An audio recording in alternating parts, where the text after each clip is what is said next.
dans votre belle ville de Gagnoua pour nos assises. Aujourd'hui, avec cette messe, prennent fin les travaux du Conseil national de la fête. La secrétaire est là.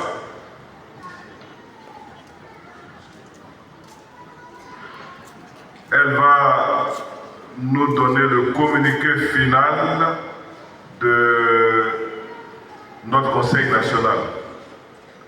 Alors, je vous invite à faire attention à écouter, principalement les mamans et les femmes. Merci.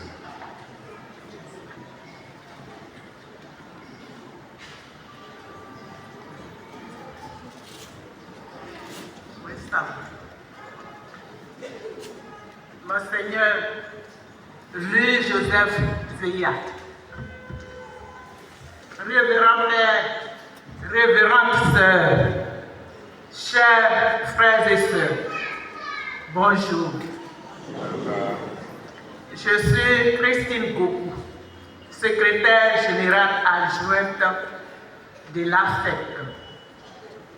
J'ai le plaisir de vous présenter le communiqué final des travaux que nous sommes venus faire à Gagnoua, cette belle ville.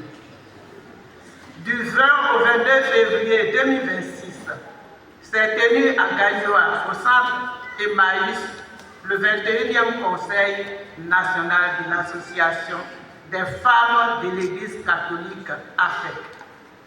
Étaient présentes 54 femmes provenant des 4 provinces ecclésiastiques de Côte d'Ivoire, avec les aumôniers de Boaké, Bandoukou, Daloa, Gagnoua, Odiélé, Yopougon et l'aumônier national. Ainsi, dans la journée du vendredi 20 février, nous avons enregistré l'arrivée par vagues successives des délégations venant des 4 coins du pays. Le chemin de croix animé par le Père Joseph Sainte-Croix Maïzan, suivi de la messe présidée dans la soirée par le révérend Père Jean-François Comina, secrétaire exécutif national des œuvres catholiques, représentant son Excellence Monseigneur Boniface Ziri, évêque émérite d'Abambourou, président de la commission épiscopale chargée de l'apostolat des laïcs, des familles et des pèlerinages, notre tutelle. Au regard du temps de carême, le révérend Père Jean-François Comina a, dans son homélie, expliqué clairement l'objectif du Conseil national qui est un moment de réflexion, de communion, de prise de résolution pour que l'AFEC puisse donner un bon témoignage et que la vie des membres soit une Bible ouverte pour la conversion des hommes, des femmes et de tout chrétien et toute chrétienne. Il a exhorté les femmes à pratiquer le vrai jeûne en s'appuyant sur le message du pape Léon XIV pour cette année pastorale 2025-2026. Ce vrai jeûne nous appelle, en plus de l'écoute, de désarmer notre langage en utilisant des paroles de bénédiction, de courtoisie, de fraternité, de communion qui construisent notre affect et non qui divisent. Et il a demandé spécialement aux femmes de donner de l'amour aux filles de ménage qui nous servent jour et nuit. Cette célébration eucharistique a été suivie de la présentation des différentes délégations et la synthèse des travaux du 20e Conseil national tenu dans l'archidiocèse de Boaké du 20 au 22 juin 2026. La messe d'ouverture a été présidée dans la matinée du samedi 21 février 2026 par l'aumônier national, le révérend Père Thomas Milmer. Dans son homélie, Il nous révèle que le Seigneur nous invite à nous abandonner totalement à lui en laissant tout pour le suivre. Les mots de bienvenue de la présidente diocésaine de Gagnoa, Mme Daté Léa, et de Monseigneur Louis-Joseph Zéia, vicaire général, représentant son Excellence, Monseigneur Jean-Jacques Kofi Wakofi, archevêque de Gagnoa, ont conduit au lancement de la cérémonie d'ouverture proprement dite du 21e Conseil national. Monseigneur Louis-Joseph Zéia a ouvert le Conseil par une prière de bénédiction pour la réussite du Conseil, en présence de l'aumônier national de la FEC, le Père Thomas Mouvel, le Père Jean-François Koumena, secrétaire exécutif national des îles catholiques, des aumôniers diocésains, les révérends Pères Joseph Sainte-Croix Maïzan de Gagnoa, Marius Ako de Bondoukou, Kwakou Fossou Sylvain de Daloa, Aimé Dépris d'Agoville, Désiré Essis Esso de Yopougon, Adja Christian Rodielé. Des révérentes sœurs Marie-Laurence Diavaché, aumônière de Boaké, Brigitte Tchétché, conseillère de l'AFEC de Divo, Agnès Kona, conseillère au Bureau national de l'AFEC. M. Adji Jean-Claude, responsable de l'AFEC de la cathédrale, de l'AFC de la cathédrale Sainte-Anne de Gagnoa. M.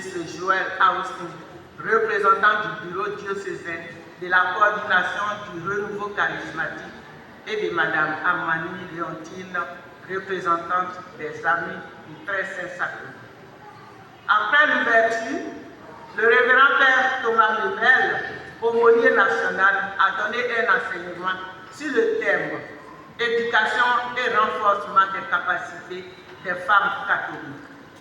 Le but de cet enseignement, est de permettre aux femmes d'acquérir des connaissances pour leur développement personnel et communautaire. L'enseignement a été orienté sur 4 piliers relatifs à l'éducation. Premièrement, apprendre à connaître, c'est-à-dire acquérir des outils de compréhension. Deuxièmement, apprendre à faire, être capable d'agir sur son environnement. Troisièmement, apprendre à vivre ensemble, participer et coopérer avec les autres. Quatrièmement, apprendre à être, à développer sa propre personnalité et son autonomie.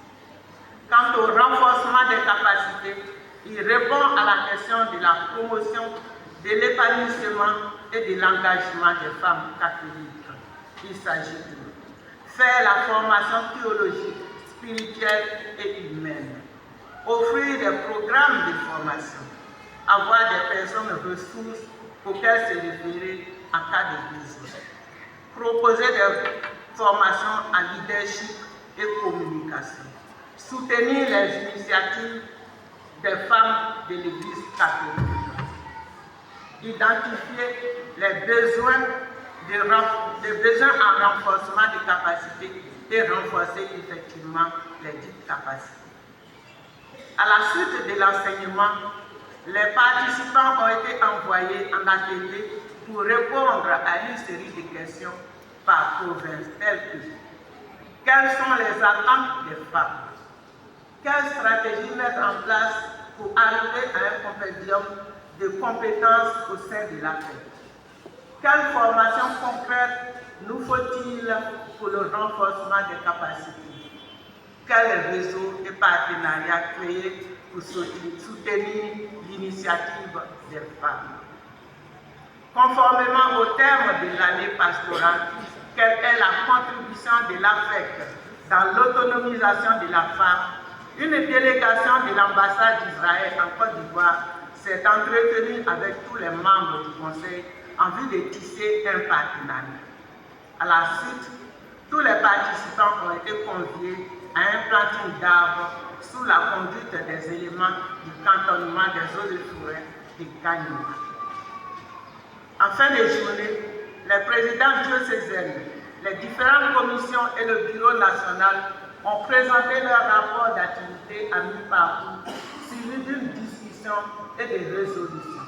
Entre autres, il est demandé au diocèse de proposer un projet au bureau national à soumettre aux partenaires. Recenser toutes les femmes de leur diocèse le plus rapidement possible pour que nous puissions prendre une décision concernant l'ensemble des femmes de notre pays, des femmes catholiques de notre pays, et par ricochet leurs enfants et toutes leurs familles. Renouveler les instances pour les bureaux diocésains en fin de mandat. Le Conseil national, avec à sa tête la présidente nationale, Mme Jeanne Zabot, remercie très sincèrement son Excellence Monseigneur Jean-Jacques Kofi, archevêque de Gagnoua, son vicaire général, Monseigneur Louis-Joseph Seya, l'aumônier national, le maire Thomas, les aumôniers diocésains de Bondoukou, Daloa, Yopougon, Agoville, Boaké, Odiéné, et particulièrement la présidente diocésaine de Gagnoua et son équipe pour l'accueil chaleureux accordé à cette équipe.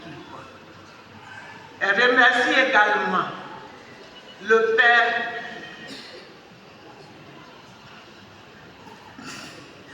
Kobena, qui a tout abandonné et qui suit chaque jour l'affaire dans tous ses mouvements pour que cette association puisse prendre une importante ampleur dans la Côte d'Ivoire et qu'elle puisse voir ses instances s'installer au plus haut niveau. Merci, cher Père, pour tous les efforts.